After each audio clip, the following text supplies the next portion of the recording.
Writer, journalist, and human rights activist Masih Alinejad, welcome to the United Nations and to Al-Arabiya. Thank you so much. We understand that President Raisi has promised to conduct a full investigations in the killing of Mahsa Amini. But what I would like really to ask you, that promise of an investigation, which actually Zahra Ershadi, the Deputy Permanent Rep to the United Nations of Iran, has said that two preliminary investigations have been carried and the results were shared with the member states of the Security Council. How credible are these investigations in your eyes? To be honest, when you say that Ibrahim Raisi want to do an investigation, it hurts. Because he's the butcher. He is the one who ordered massacre, the mass executions of more than 5,000 prisoners. So how come he wants to investigate? I mean, this is not acceptable from Iranians. Iranians are furious because we don't trust them. People took to the street to criticize, to say that why the whole world buy this narrative. A lot of journalists in the West ask the same question. Iranian people know that killing, torturing is in the DNA of the Islamic Republic. And that is why people say that we want an end for the Islamic Republic. When you were in Iran, you suffered at the hands of the secret police, and even your work was affected because you showed just a bit of my hair. Bit of your hair. But of course, now there has been really surprising protests that puzzled most of us. And did they surprise you? Not at all. I knew the anger. Let me be very clear with you. I knew the anger, and I knew that compulsory hijab is not just a small piece of cloth. Like 3 years ago at Stanford University, the headline of my talk was, "A revolution is going to happen led by women." I was not surprised because I knew the anger. I knew that finally women going to take to the street and say no to a bunch of backward mullahs telling them what to wear in 21st century.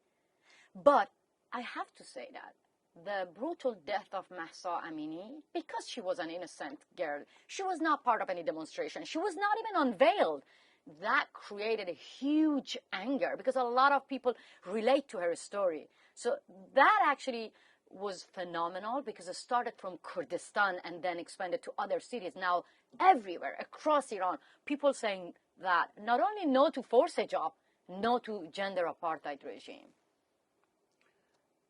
There are many who ask themselves and ask you. There were other protests in 2009 because of the elections, in 2017 and 19 because of the economy in the country. Why are you more optimistic about today's protests? This is different. This time is the first time in the history that you see women in a large number, shoulder to shoulder with men burning headscarves. You know what? Headscarf is the main pillar of ISIS, Taliban, and Islamic Republic. It's like the Berlin Wall. If now women and men are sacrificing their life, it means that they're trying to tear this wall down. And if the wall, if it gets successful, the Islamic Republic won't exist. And another thing which makes it different, this is the first time that athletes, well-known athletes, saying that we're no longer are proud to be part of national team.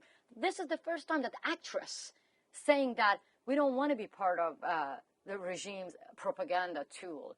So you see, this time we see a sense of unity, which is very unique among Iranians, inside and outside Iran. You see, there was a massive protest in Berlin. More than 100,000 people took to the street. This is the first time. So for me, this is just the beginning of the end, because I know we have long road ahead. It's a tough marathon, but this is just the beginning. Khamenei himself knows that as well. You mentioned ISIS.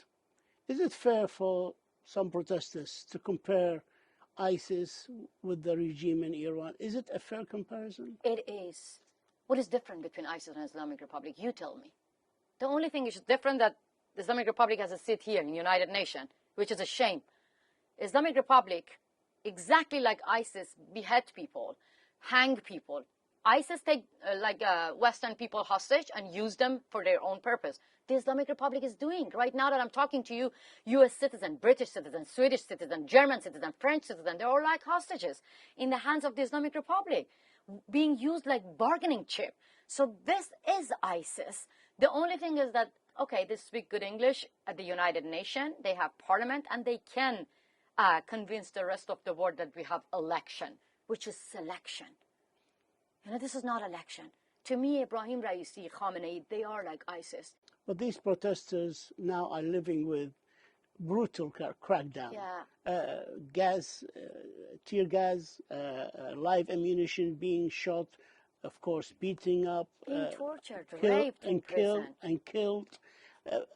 Only this week, 315 now have been indicted by the government of Iran of crimes committed.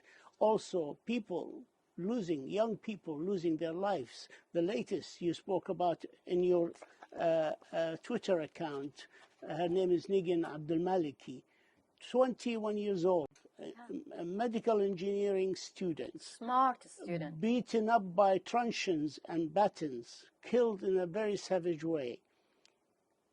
Is it worth it, some people ask? That's a very good question, actually. Let me. It touched my heart. Okay. Because I keep asking this to myself. Because I feel the burden even on my shoulder that, does it worth it? Young student sent a video to me and said that my mom every day say that don't go out. I'm worried that they're going to kill you. And she said that, Mom, I'm already a dead person. When I cannot even choose my lifestyle, when I'm not happy, when I don't have freedom to go to stadium, when I'm not free to choose what I want to wear, when I don't have a dream because they kill my dream, I'm already a dead person. So it's no longer a hijab issue. It's really not. Freedom for all. Yeah, it's not. Look, you're being humiliated every day. Backward mullahs telling you what kind of lifestyle to follow. That's beyond sad. We are transmitting this interview from the heart of the United Nations. Do you feel that the United Nations is doing enough to stand by the people of Iran, especially that the Human Rights Council, which is the body entrusted with human rights, zero resolution, you want me to be honest with you? Zero discussions, zero investigations into the beating and killing of demonstrators? I know, but hey, I cannot even say that I have hope on United Nations. Let me be very honest with you. Please. United Nations, it's United Dictators. Islamic Republic has a seat on the top women's body to monitor human rights globally. You kidding me? Girls from the age of 7 in Iran, if they don't cover their hair, they won't be able to go to school. We won't be able to exist and live if we don't cover ourselves. Women are not allowed to ride a bicycle. Women are not allowed to sing.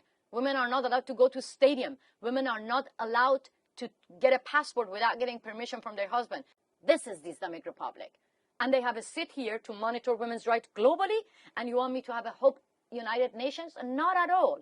So my hope is that the democratic countries must be as united as the dictators. Putin had a seat just a few months ago at the United Nations to monitor women's human rights globally. Now, finally, they kick him out. But this is the reality. I don't have any hope. I'm not even asking the United Nations to kick the Islamic Republic out. 4 democratic countries voted for the Islamic Republic to have a seat at the top women's body. I want the human rights organizations, human rights activists, to find out who those 4 democratic countries were, voted for a murderous regime who's killing teenagers right now in the streets.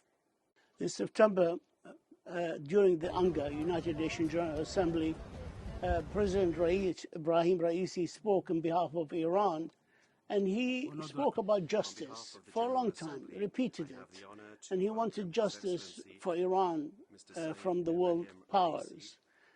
How did his calls for justice fall on the ears of the protesters? He's a clown. Don't even say that. Justice, Ibrahim Raisi, these 2 words don't go together. He's a butcher. And when he was like showing the picture of Qasem Soleimani, let me be very, very clear with you. As a journalist, as an activist, of course, my dream is to see Ibrahim Raisi, Khamenei in an international court being accountable of all those crimes that they have been committed. But people of Iran, they were angry. They're furious. They were saying that we want to see the same fate as Qasem Soleimani for Ibrahim Raisi.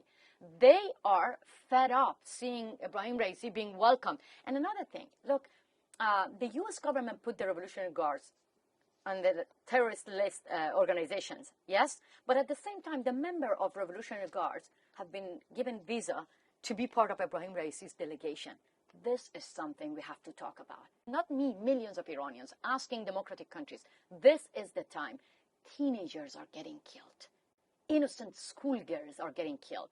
So you have to kick out all the diplomats from Western countries first and stop negotiating with the Islamic Republic. We need an open investigation about the number of killings.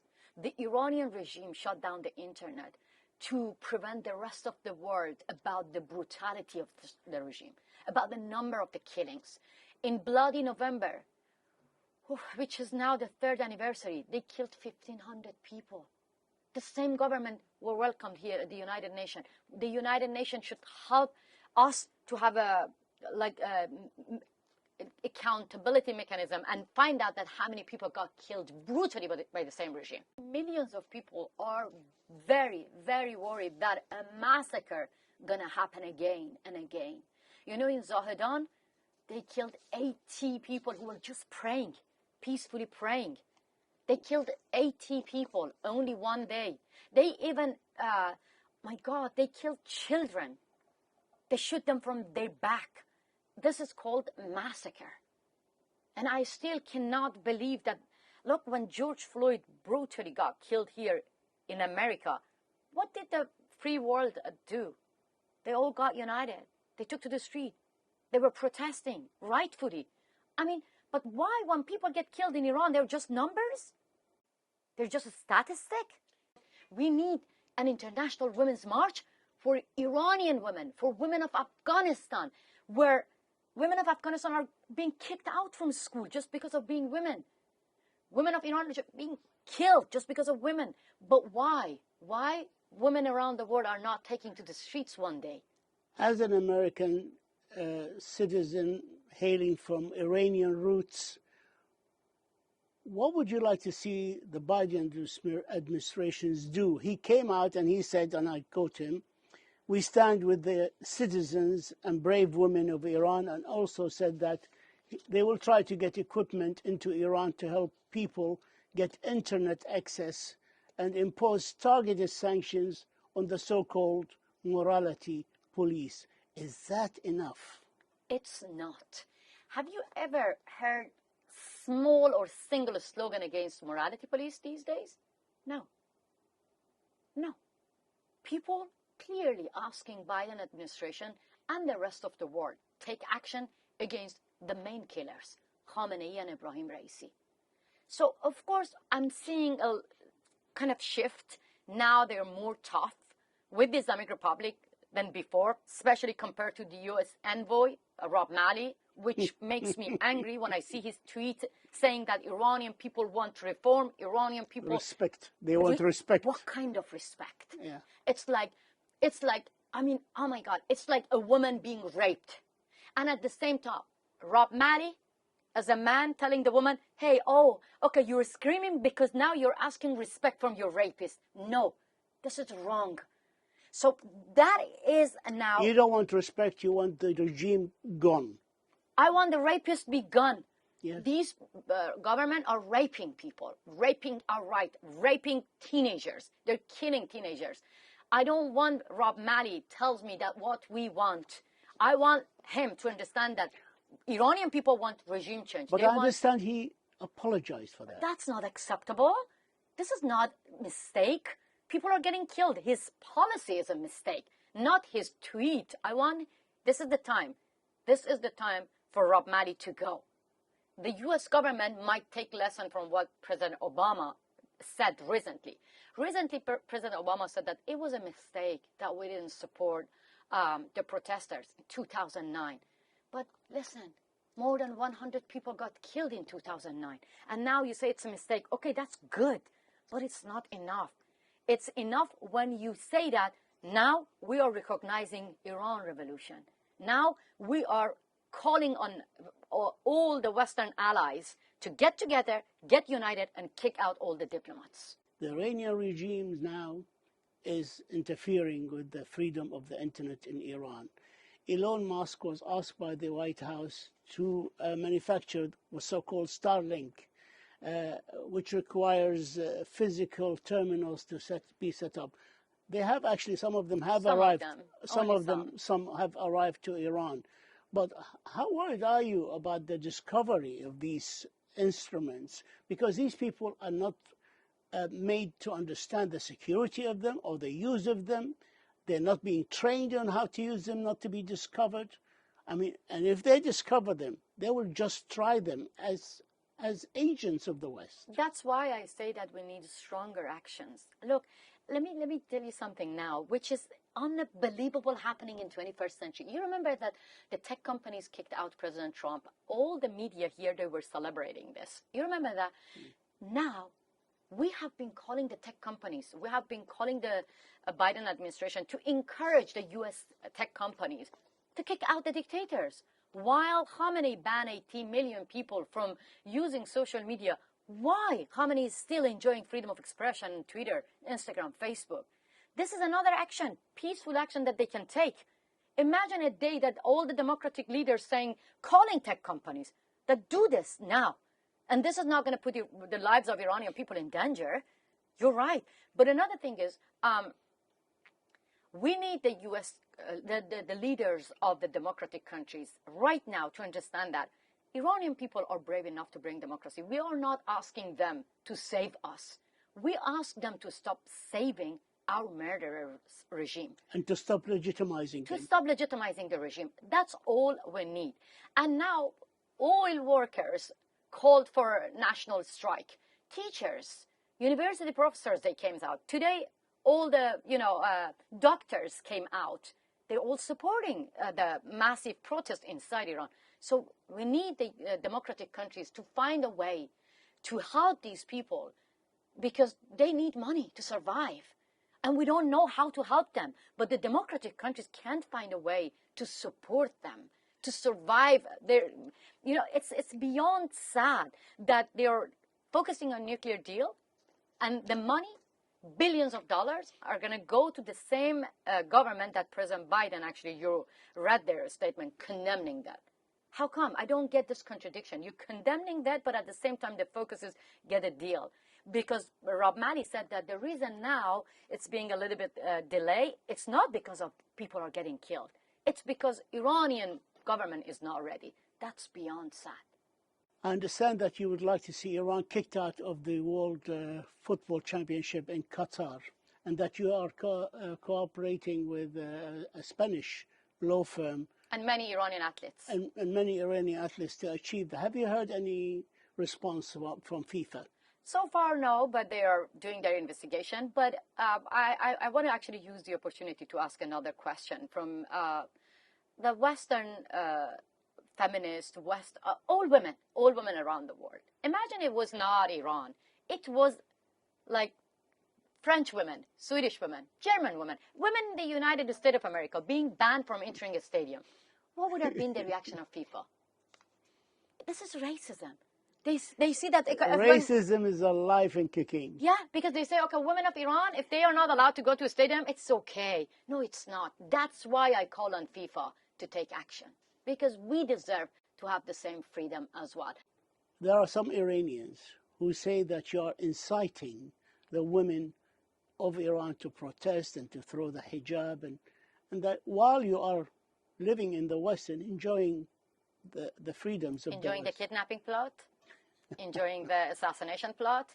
Let me be very clear with you. Iranian women have agency. They are the leaders of change within the society. And if I don't give them a voice, this is a betrayal. I'm here because I believe in them. I believe that these women inside Iran now taking to the street and leading a revolution, they need to be heard. If I don't give them a voice, then the apologists will actually sell the narrative of the Islamic Republic in the Western media. So proudly, I'm giving them a voice because I believe in them. The women inside Iran, they are the Rosa Parks of Iran. I remember when one of the women got arrested, White Wednesday's activist, I felt guilty because I was being blamed by many of those people you were mentioning. And I was like, okay, I'm going to shut down the campaign. Immediately, her mother, Yasaman Aryani's mother, Munira Arabshai, took to the street, removed her hijab. And she said that, now I'm her voice. Another girl, 19-year-old Sabah Gordafshari, got arrested. Again, I was under attack by some so-called activist lobbyist saying that you're outside Iran, now you're encouraging them. And I was like, my God, what I'm going to do? Sabah Gordafshari's mother take to the street. She made a video and said that, yeah, I've been saying that you're working for Masih. No, Masih is working for me. As far as I'm not being given a media here, Masih is my voice. How do you defend yourself against accusation that, okay, you're a journalist working for Voice of America, which is a federally financed institution in the United States, and that you are helping the American government in their animosity towards the regime? Look, if I was the one helping American government, I had to be pro-deal. I am against deal. American government want to anyway get a deal with our killer. A nuclear deal. Nuclear deal. Yeah. So that actually shows you that I stand with my dignity. Yes, as a freelancer, I work for Voice of America, but I value my freedom a lot. If Biden want to just negotiate with the killers of Iran, I would say loudly, shame. It's a shame for you. So I'm here because I've been kicked out from my government. My dream is to be in Iran. But another question from those who saying that I shouldn't work for VOA. Those who work for BBC, are they agent of the King of England? Those who work for Washington Post? No. So those who work for NPR, some of their money being paid by government, are they agent of America? No. So this is a narrative of the Islamic Republic to keep me silent. They don't understand true journalism. That's why. How worried are you about more attempt of kidnapping and killing you? I don't have any fear of. I mean, to be honest, it is scary. But I'm not scared of being killed. What scares me is to see the rest of the world watching that such a barbaric regime, Islamic terror happen on U.S. soil. Basically, clearly, we, the women of Iran, the people of Iran, we're not fighting for just ourselves. We're fighting to protect the world from one of the most dangerous regimes. Because Islamic Republic is a danger for the region. Ask people in Lebanon, ask people in Iraq, ask people in Syria. In Yemen. In Yemen, they see the Islamic Republic as a danger. I mean, that's more scary. Otherwise, if they kill me, it's going to make awareness, finally going to make the democratic country to do something. Come and kill me. I'm not scared. And now the Ukrainian people, the civilians, are also living the same nightmare. As you know, the Ukrainian President Zelensky asked the Secretary General to send a panel of experts to examine the wreckage of the drones that fell over, actually showered his cities. And not only Ukraine and Russians and the Houthis, they also are actually, according to the Foreign Relations Committee in the Senate, saying now the Iranian drones are being exported to the Ethiopian government. The Ethiopian government that's beyond. To actually kill the civilians in Tigray. How do you feel that your country, which used to export music, poetry, beauty, and science, and instead they are exporting drones and missiles? It's beyond sad. As an Iranian, I want to make an apology to people of Ukraine, to people of everywhere, Yemen, Iraq, Lebanon, Syria, that, yeah, when you look our history, we were exporting music, culture, art. Now, the leaders of my country exporting drones, like war. crimes. And that's beyond sad. It breaks my heart. It's a big shame that the democratic country sees this, but they don't take strong action. Innocent Ukrainian people are getting killed by the Islamic Republic's drones. I have so much respect for President Zelensky. Iranian people are very sorry that the world see this, but they don't take a strong action. Now people of Ukraine, people of Iran, they are facing the same murderers. So Putin and Khamenei, recently they met each other in Tehran. You know, people of Iran were saying that we are with the people of Ukraine, and this is a big shame that Putin is being welcomed in Iran. And that's why I say that FIFA must kick out Iran from World Cup. Instead, they have to invite Ukrainian national team. This should be a true action, a real action. A true test of democracy, of humanity, of dignity. That why innocent, these war criminals have been selling their wrong narrative, spreading misinformation. Putin and Khamenei, they have their apologists here in United States of America, calling me or Gary Kasparov warmongers for years and years. And now the Europe understand who was the true warmonger, Putin. So for years and years, the Russian activists have been ignored. Now, if you ignored us, the Iranian activists, we are saying that you're dealing with warmongers like Khamenei, Ibrahim Raisi. If you ignore us, then you have to face the terrorists on U.S. soil, on Western countries. Talking about the drones being exported to Ethiopia, in accordance with the report from the Foreign Relations Committee of the Senate, General Director of the World Health Organization, Tedros Ghebreyesus, is warning of a massacre, of a genocide in Tigray. I'd like to move to another point. How do the people of Iran feel about their money, their wealth, spent on militias in Iraq, on arming Houthis with drones and missiles, on arming Hezbollah in Lebanon, on spending on the military in Syria? How do the people feel when they are in dire strait economically? People of Iran are suffering from poverty. Workers haven't been paid their salaries for month and month. A lot of people are suffering from lack of water, lack of electricity. But what happened? The money, our money, goes to Hassan Nasrallah, goes to Bashar Assad, goes to arming Yemen, Houthi in Yemen, goes to fueling war in region. That makes Iranian people furious. Some of the left and liberal saying that because of sanction, Iranian people are suffering. Of course, sanction hurts. But when you lift up sanction, the money goes to war in the region. And proudly, Javad Zarif, the foreign minister of Iran, were saying that, yes, although we were suffering from sanction, but we send the money to Iraq. We are so proud of that. Hassan Rouhani said that as well. Ibrahim Raisi, Khamenei, they were proudly saying that, yes, of course, we send money to Iraq, to Hezbollah, but Iranian people hate that when they see that their money being used for proxies. We don't want to have any proxies in the region. We want to have peace. We want to have, we love to have a relation with democratic countries, with countries in the region, but not war. These warmongers are the true threats, not only for Iranians, not only for people in the Middle East. They are the biggest threats for democracy. That's why we say that this revolution being led by women should be supported by democratic countries, because this is a revolution against autocracy. Time is caught up with us. I have one last question. I heard that your wish is one day to return to Iran and walk with your mother side by side, you with your hair open and flying in the wind, and your mother wearing her hijab.